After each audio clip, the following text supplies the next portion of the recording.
Alhamdulillah kita sudah bertadarus Al-Quran. Mudah-mudahan kita semua dirahmati oleh Allah Subhanahu wa Ta'ala. Marilah kita lanjutkan pelajaran kita, pembacaan kitab Kifayatul Atqiya. Kita lanjutkan pelajaran kita masih halaman 4. Masih halaman 4.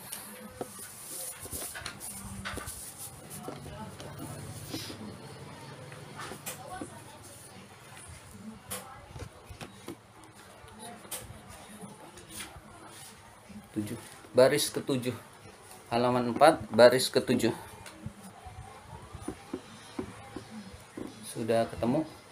Depannya iza alimta. Depannya iza alimta. Bismillahirrahmanirrahim. Iza alimta, jika kamu mengetahui, zalika, yang demikian itu. Jika kamu mengetahui yang demikian itu tentang keutamaan basmalah. Jadi zalika itu tentang hal-hal yang berkaitan dengan basmalah. Fayuqalu, maka dikatakan. Fayuqalu, maka dikatakan. Inna syari'a, sesungguhnya penyampai syariat. Penyampai syariat adalah Rasulullah. Inna syari'a, sesungguhnya penyampai syariat sallallahu alaihi wasallam, Nabi Muhammad sallallahu alaihi wasallam, amaro, memerintahkan, bil bidaati, dengan memulai, untuk memulai, bil basmalati, dengan basmalah. Jadi kalau kita sudah tahu tentang pentingnya basmalah, ketahuilah bahwa penyampai syariat yaitu Rasulullah sallallahu alaihi wasallam memerintahkan untuk memulai dengan basmalah. Memulai apa? Fi kulli amrin zibalin, di dalam setiap perkara yang memiliki nilai kebaikan. Fi kulli amrin, di dalam setiap perkara, zibalin, yang memiliki nilai kebaikan. Jadi urusan apapun yang nilainya baik, itu tidak menentang perintah Allah, itu namanya nilainya baik. Jadi yang tidak ada pelanggaran kepada hukum Allah, perintah Allah, itu nilainya baik. Maka sunnah diperintahkan untuk membaca basmalah. Apalagi ngaji, makan saja sunnah basmalah, berjalan saja sunnah basmalah, menyeberang sunnah basmalah, apalagi menuntut ilmu, apalagi pergi ke masjid, apalagi mendalami ilmu agama, tentu sunnah sekali untuk membaca basmalah pada permulaannya. Li'anna fil iftitahi, karena di dalam membuka, biha, dengan basmalah, isim innanya namanya isim inna muakhor, barokatan, ada keberkahan, azimatan, yang besar. Itu ada li'anna. Li'anna itu adalah saudaranya inna wa akhwatuha, inna. Lalu ada khobar muqaddam mubtada muakhor, didahului oleh li'anna, maka hukumnya menjadi isim, maka menjadi khobar li'anna muqaddam dan khobar li'anna muakhor. Jadi fil iftitahi itu khobar muqaddam untuk li'anna. Lalu barokatan itu adalah isim li'anna muakhor. Karena di dalam membuka dengan basmalah itu ada keberkahan. Keberkahan azimatan, yang besar. Jadi dalam kita membuka apapun yang bernilai baik dengan basmalah ada keberkahan yang besar. Jadi jangan lupa, mau apapun basmalah. Mau nulis baca bismillah, mau belajar baca bismillah, mau mengerjakan PR baca bismillah, mau berangkat ke masjid baca bismillah, mau rekreasi baca bismillah, apalagi mau ngaji harus baca bismillah. Jadi semua aktivitas kita hendaklah baca bismillah. Aktivitas yang tidak ada larangan Allah. wa ni'matan, dan kenikmatan, jasimatan yang besar. Jasimatan yang besar. Jasimatan sama dengan kabirotan. Jadi kabirotan itu sama dengan jasimatan. Jadi di dalam membaca basmalah, di dalam memulai dengan basmalah ada kenikmatan yang besar. Orang kalau makan nggak pakai baca basmalah biasanya buru-buru, biasanya makannya nggak dinikmati. Tapi kalau makan dengan bismillah, dengan basmalah biasanya makannya lebih nikmat daripada tidak membaca bismillahirrahmanirrahim. Jadi setiap aktivitas apapun kita jangan lupa baca bismillahirrahmanirrahim. Basmalah itu adalah ucapan bismillahirrahmanirrahim yang lengkap. Bismillahirrahmanirrahim dengan menyebut nama Allah yang Maha Pengasih lagi Maha Penyayang. Kalau kita mengucapnya bismillah itu namanya tasmiyah. Tasmiyah itu membaca bismillah. Tapi kalau lengkap namanya basmalah. Ya, jadi kita bisa membedakan. Tasmiyah itu membaca bismillah. Bismillah itu namanya tasmiyah. Tapi kalau bismillahirrahmanirrahim itu namanya basmalah. Waqtidaan. Nah, di dalamnya ada waqtidaan, mengikuti. Waqtidaan itu atof ke barokatan, kenikmatan, lalu waqtidaan dan mengikuti.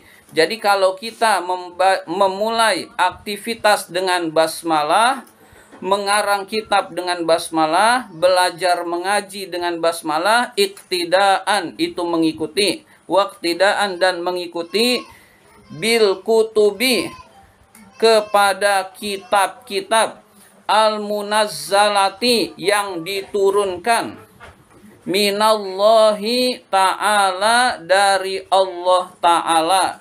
Jadi semua kitab-kitab yang diturunkan oleh Allah mulainya dengan bismillah.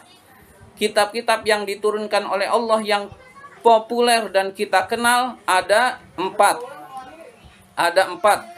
Al-Quran kepada Nabi Muhammad, Zabur kepada Nabi Daud, Taurat kepada Nabi Isa, Injil kepada Nabi Isa, Taurat kepada Nabi Musa, Injil kepada Nabi Isa. Itu semua 4 kitab itu mulainya dengan basmalah. Ya, jadi kita mengikuti kitab-kitab yang diturunkan oleh Allah dan juga suhuf-suhuf yang diturunkan oleh Allah. Itu semua diturunkan dimulainya dengan bismillahirrahmanirrahim, termasuk Al-Quranul Karim mulainya dengan bismillahirrahmanirrahim.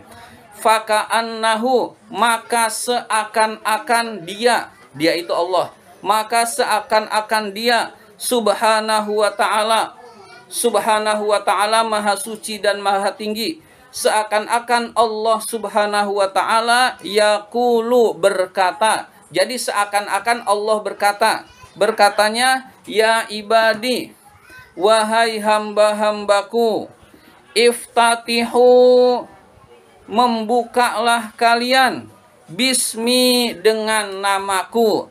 Bukalah urusan-urusan kalian dengan namaku. Bukalah pekerjaan-pekerjaan kalian dengan namaku. Membuka pengajian dengan bismillah, mau melakukan aktivitas apapun dengan bismillah, melakukan kegiatan apapun yang positif pakai bismillah. Seakan-akan Allah berfirman, wahai hambaku,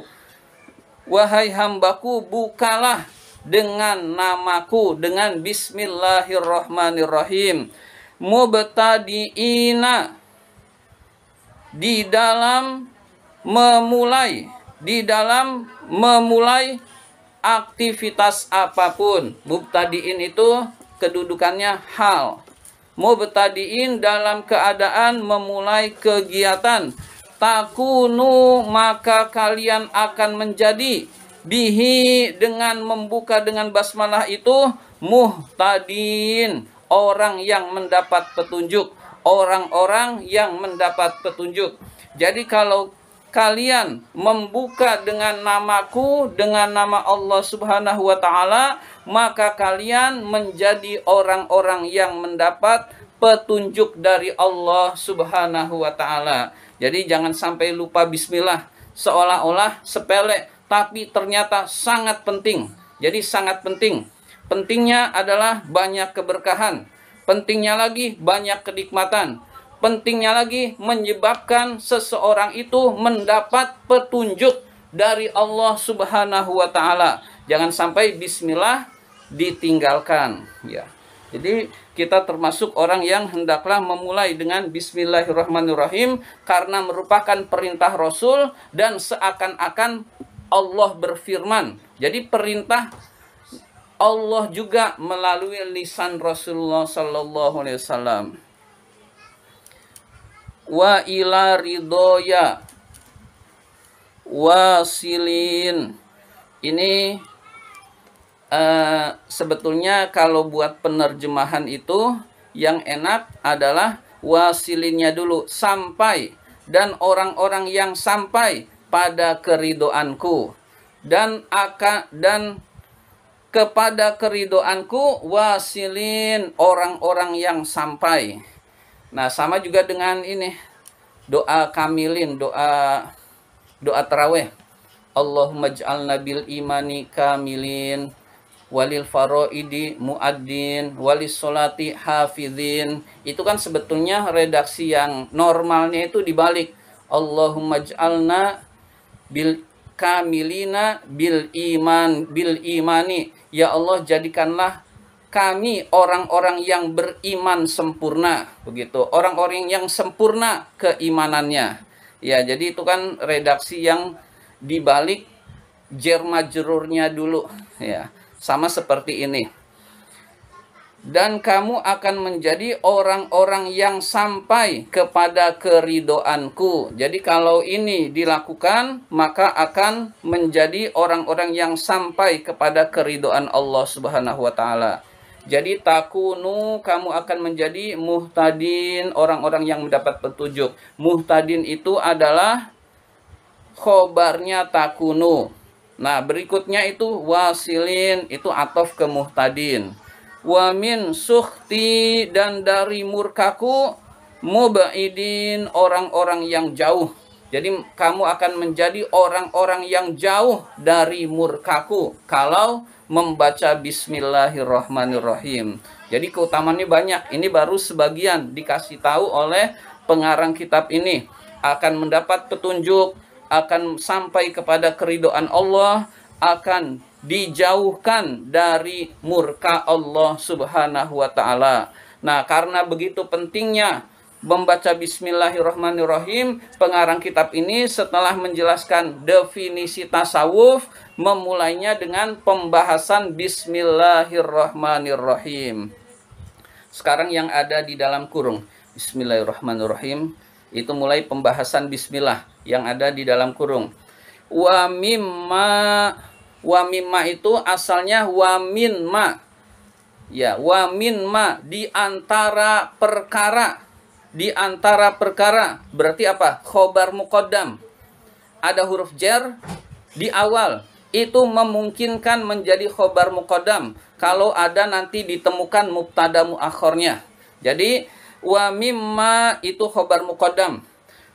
Wa mimma, di antara perkara, yata'allaku, yang berkaitan, bil basmalati, dengan basmalah.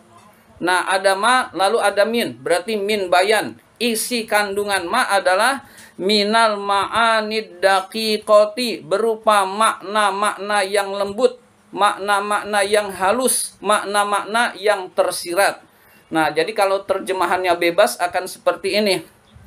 Di antara makna-makna yang tersirat yang berkaitan dengan basmalah adalah, nah ini baru mubtada muakhornya, makila, yaitu apa-apa yang dikatakan. Jadi makila itu mubtada muakhornya dari mimma. Ya, mudah-mudahan paham. Ya, jadi makila sudah di luar kurung, itu makila itu mubtada muakhornya. Mimma asalnya min lalu ma.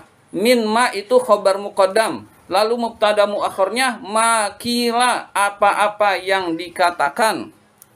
Maksudnya dikatakan oleh ulama. Jadi basmalah ada yang maknanya jelas, ada yang maknanya lembut, maknanya halus, yang diketahui oleh orang-orang yang hatinya jernih, yaitu ulama-ulama tasawuf itu mengetahui dari kebersihan hati, bukan dari kitab-kitab. Nah, dari kebersihan hati dia berhasil mengarang kitab ini, begitu kurang lebih. Ya, jadi dengan kebersihan hatinya dia bisa mengetahui makna-makna tersirat dari Bismillahirrahmanirrahim. Makilah apa-apa yang dikatakan maksudnya oleh para ulama. Innal ba'a, sesungguhnya ba itu bahaullah, kemegahan Allah. Maksudnya ba itu kata bismi. Bismi itu ada 3 kata. Bismi asalnya biismi, tapi menjadi bismi disingkat.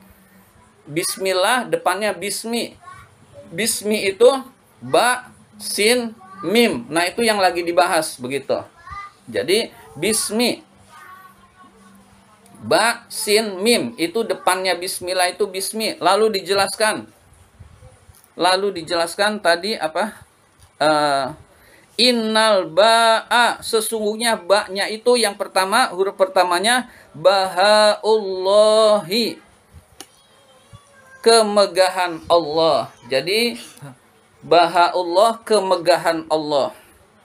Wasina itu atof ke ba. Ba-nya itu adalah isim inna, bahaullah khobar inna, lalu wasina itu ikut. Wasina atof kepada isim inna, lalu sanaullah khobar inna juga. Jadi secara otomatis itu jumlah tapi atof. Wasina, sinnya, huruf sinnya itu sanaullah, sanaullahi, keindahan Allah. Jadi sinnya adalah keindahan Allah.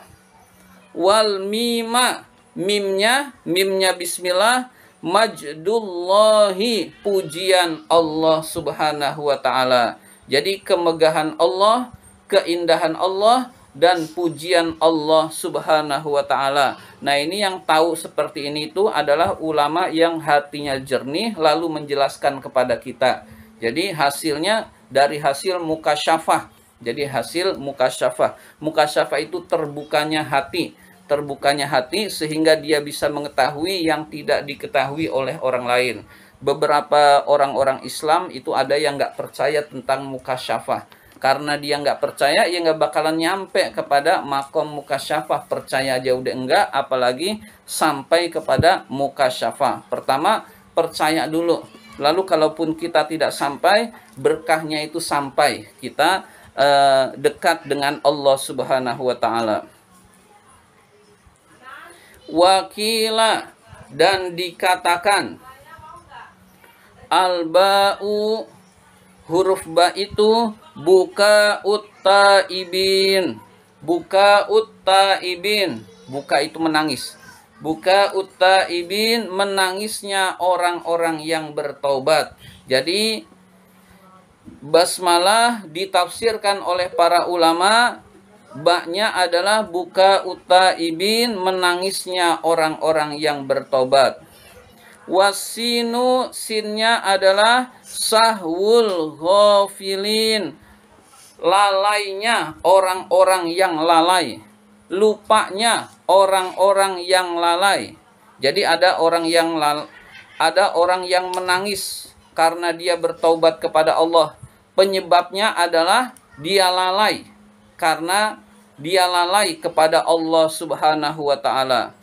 Wal mimu, mimnya adalah maghfiratuhu lil muznibin. Maghfiratuhu lil muznibin, ampunan Allah bagi orang-orang yang berbuat dosa. Jadi dengan bismillah saja sudah luar biasa. Bismillah itu mengandung tangisan orang-orang yang bertobat, lalu disebabkan lalainya orang-orang yang lalai, lalu diampuninya oleh Allah subhanahu wa ta'ala. Maghfiratuhu lil muznibin, ampunan Allah bagi orang-orang yang berbuat dosa. yaitu penafsiran dari bismillah oleh para ulama. Sedikit lagi. Wa qala ba'dus sufiyati, sebagian ulama ahli tasawuf berkata, Allahu li ahli sofa, Allah itu untuk ahli sofa, orang-orang yang bersih. Sofa artinya bersih, ahli atau orang-orang yang hatinya bersih. Jadi Allah itu adalah untuk orang-orang yang hatinya bersih. Ar-Rahmanu, Ar-Rahman adalah li ahlil wafa, untuk orang-orang yang al-wafa, memenuhi, orang-orang yang memenuhi perintah Allah. Jadi orang-orang yang memenuhi perintah Allah, dia mendapatkan Ar-Rahman, kasih sayang Allah. Ar-Rahmanu li ahlil wafa, Ar-Rahman itu untuk orang-orang yang memenuhi perintah Allah. Orang-orang yang memenuhi perintah Allah akan diberi kasih sayang Allah. Ar-Rahimu, Ar-Rahim adalah li ahlil jafa, li ahlil jafa, bagi orang-orang yang banyak berbuat dosa. Jadi li ahlil jafa, bagi orang yang banyak berbuat dosa, itu akan diampuni oleh Allah karena Allah punya sifat Ar-Rahman Ar-Rahim. Sambil kita membaca Bismillahirrahmanirrahim, renungkanlah arti Bismillahirrahmanirrahim dengan menyebut nama Allah yang Maha Pengasih lagi Maha Penyayang. Nah, dengan merenungkan itu saja hati kita sudah damai, hati kita sudah tenang. Jadi usahakan Bismillah ini urusan yang kecil, ringan, maka jangan sampai dilupakan, tetapi fadilahnya, keutamaannya itu sangat besar. Keutamaannya sangat besar, jadi jangan sampai kita meninggalkan Bismillahirrahmanirrahim di dalam setiap urusan-urusan kita, maka urusan-urusan kita itu akan dimudahkan oleh Allah Subhanahu wa taala. Demikian pelajaran kita kali ini. Dan marilah kita lanjutkan dengan berdoa kepada Allah.